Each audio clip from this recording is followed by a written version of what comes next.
Começa agora mais um episódio do podcast do Estação E006. Eu sou Fernando Silva e hoje converso com a empresária, coach, mentor e palestrante Lilian Carmo. Neste episódio, destacando o mês em homenagem às mulheres, batemos um papo com a Lilian sobre os desafios enfrentados em sua vida, as adversidades e todo o trabalho até alcançar a profissão de destaque como CEO do Grupo Febracis. Olá, Lilian. Seja muito bem-vinda. Por favor, se apresente para os ouvintes e conte um pouco sobre quem é você. Olá, Fernando Silva. Muito obrigada pelo convite. Para mim é um prazer e uma honra estar com você aqui no podcast Estação.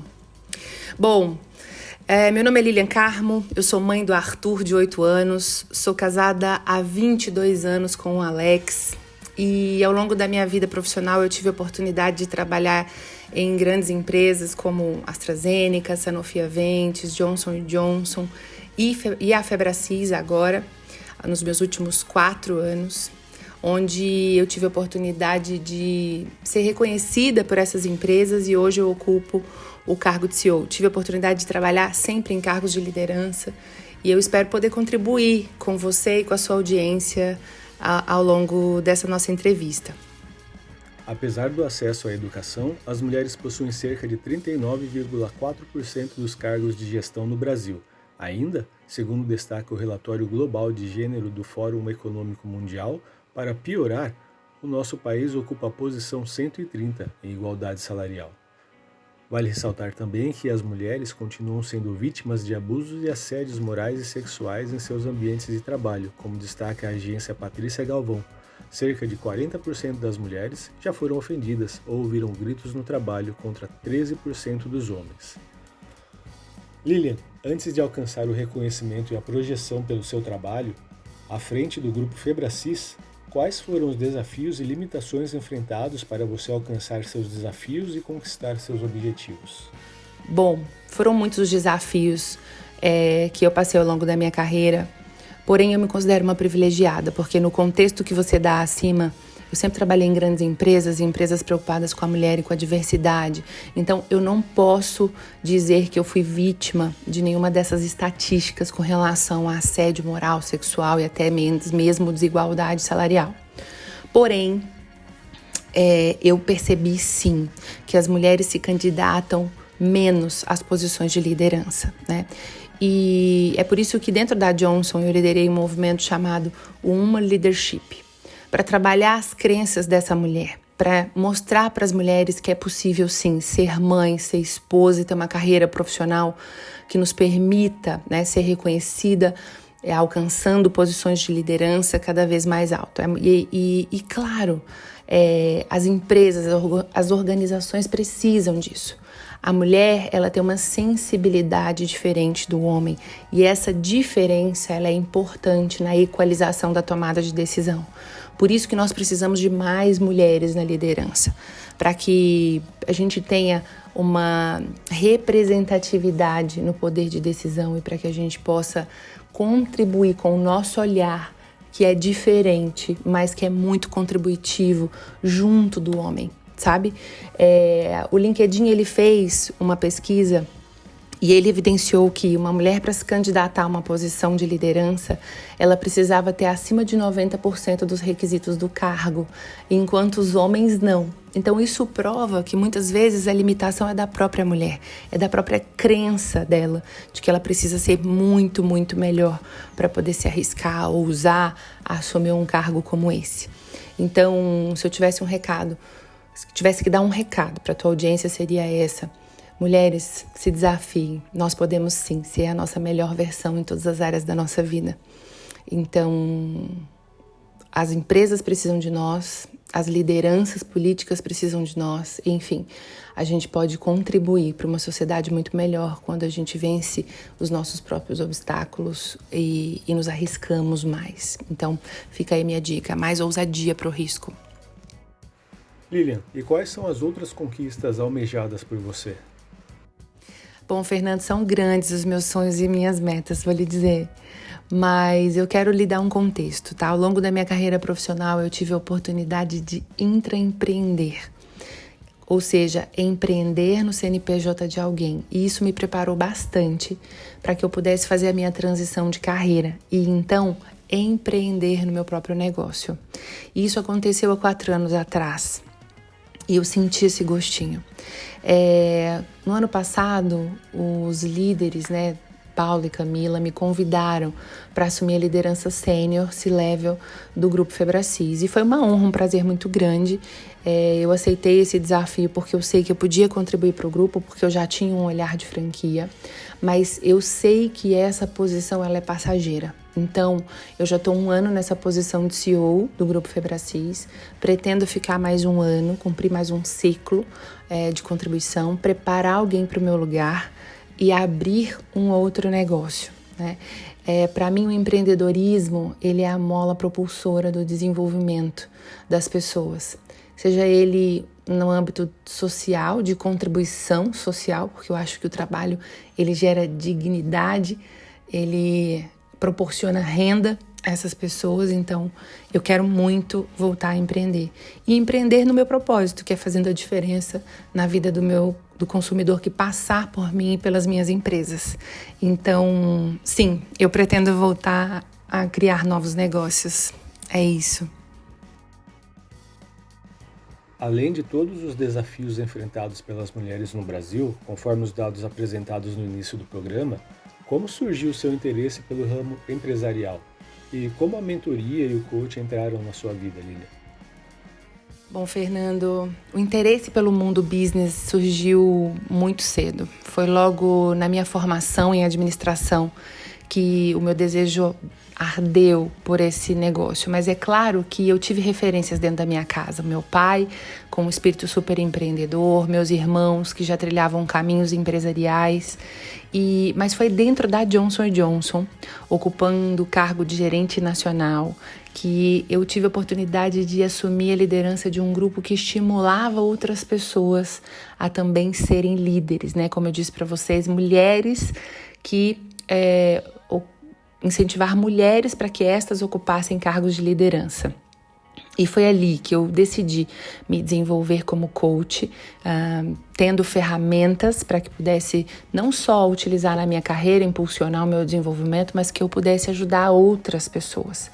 E a mentoria veio como consequência, porque a mentoria é falar um pouco do caminho que nós percorremos, os erros e os acertos, acelerando o desenvolvimento assim de outras pessoas. Então, a minha vontade de contribuir fez com que eu me desenvolvesse como coach e como mentora. Durante a sua trajetória pessoal e profissional, precisou enfrentar momentos de discriminação e machismo? Houve momentos em que a Lilian precisou se impor para conquistar seu respeito e seu espaço? Teve um momento, Fernando, que eu precisei me posicionar para conquistar o respeito e o espaço. Numa reunião de trabalho com alguns stakeholders, estrategistas digitais que estavam naquele momento como advisors, né, na nossa empresa, eu percebi que a todo momento na reunião eles se direcionavam ao meu diretor de marketing, Caio, e não se direcionavam a mim. E quando eu ia manifestar minha opinião, eles me atropelavam, não deixavam falar, enfim. Neste momento, nessa reunião, eu precisei me impor, né, para conquistar o meu espaço de fala, porque eu percebi que eu estava me relacionando com pessoas que tinham um viés do preconceito com relação à mulher, né? Ali, eu acho que, como eles não conheciam o meu resultado, né, eles só conheciam o cargo, né, que eu estava posicionada, eu acho que aconteceu esse cenário. De maneira geral, por que eu sempre conquistei o meu espaço? Porque eu sempre tive muito resultado, sabe, Fernando? Então, como eu tinha grandes resultados, as pessoas queriam me ouvir.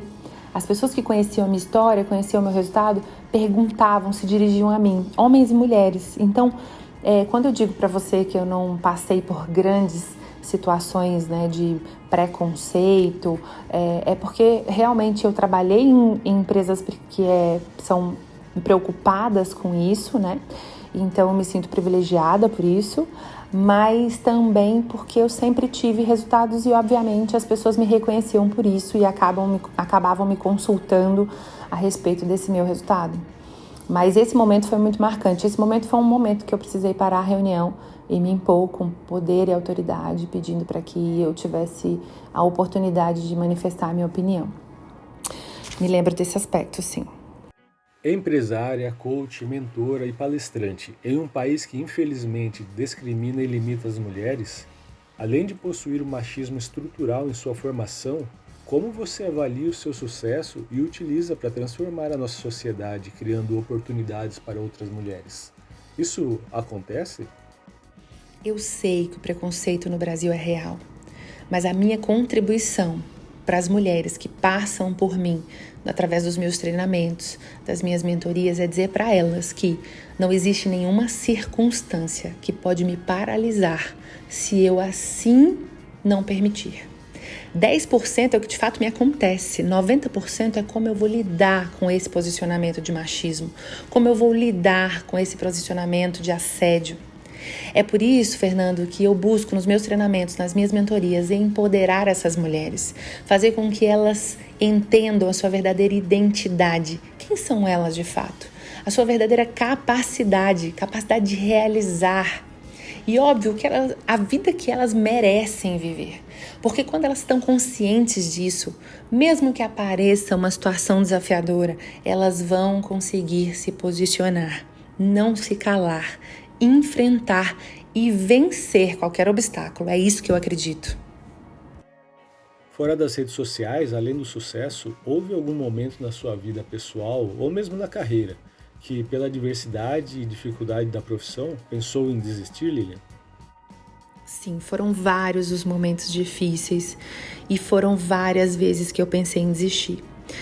Todas as vezes que eu pensei em desistir, elas sempre estavam atreladas a um cerne, que era o tempo com a minha família. Porque na minha carreira profissional, muitas vezes eu me dediquei muito ao trabalho e não consegui equilibrar os pratos. Foi só com a maturidade, Fernando, foi só com a minha senioridade que eu aprendi que produtividade não tem nada a ver com tempo de trabalho. Produtividade é diferente de estar ocupada.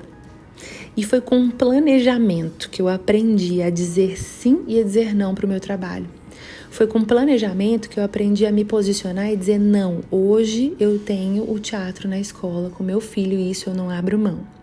Eu aprendi a remanejar a minha agenda, mas cumprir com aquilo que é mais importante, tanto no meu trabalho quanto na minha vida pessoal. Então, hoje, com essa senioridade, é muito mais fácil gerir as minhas frustrações. Mas eu confesso para você que nem sempre foi assim. Que nem sempre eu tive essa sabedoria para gerenciar o meu tempo de maneira qualitativa, dando foco naquilo que é mais importante. Essa é a mais importante, hein, Lilian? Qual ou quais conselhos você oferece para as mulheres e para as novas gerações de meninas que almejam sonhos grandes, seu próprio reconhecimento e a liberdade financeira, mas possuem grandes desafios e empecilhos pela frente? O meu conselho para as mulheres, mas principalmente para essa nova geração, é não desista. Não existe nenhum obstáculo externo que possa lhe parar, se assim você não permitir. Então, invista no autoconhecimento, olhe para dentro, reconheça seus dons e talentos, reconheça a sua fortaleza. Óbvio, suas oportunidades de melhoria, mas tome posse da tua identidade, da tua capacidade. E a partir daí, trilhe a tua jornada. Saiba exatamente aonde você quer chegar. Trace um plano para isso. E seja firme nesse plano. Diga sim, diga não para tudo aquilo que te afasta do teu alvo. Mas sabendo que só existe uma maneira de você não realizar os seus sonhos. Se assim você não quiser ou não se permitir. Esse é o meu conselho. Muito obrigado por compartilhar um pouco do seu tempo e da sua história com a gente, Lilian. Para quem quiser conhecer melhor sobre o seu trabalho e projetos, como eles te encontram nas redes sociais? Eu que agradeço pelo tempo, eu agradeço pela audiência e óbvio, né? Aquelas pessoas que quiserem receber um pouco mais de mim, do meu conteúdo, eu tô nas redes como @LilianCarmo. Um grande beijo, mais uma vez, muito obrigada pelo espaço. E chegamos ao fim de mais um podcast do Estação E006. Eu sou Fernando Silva e hoje conversamos com a empresária, coach, mentor e palestrante Lilian Carmo. Muito obrigado pela companhia e até o próximo episódio do podcast Estação E006, o seu lugar de notícia.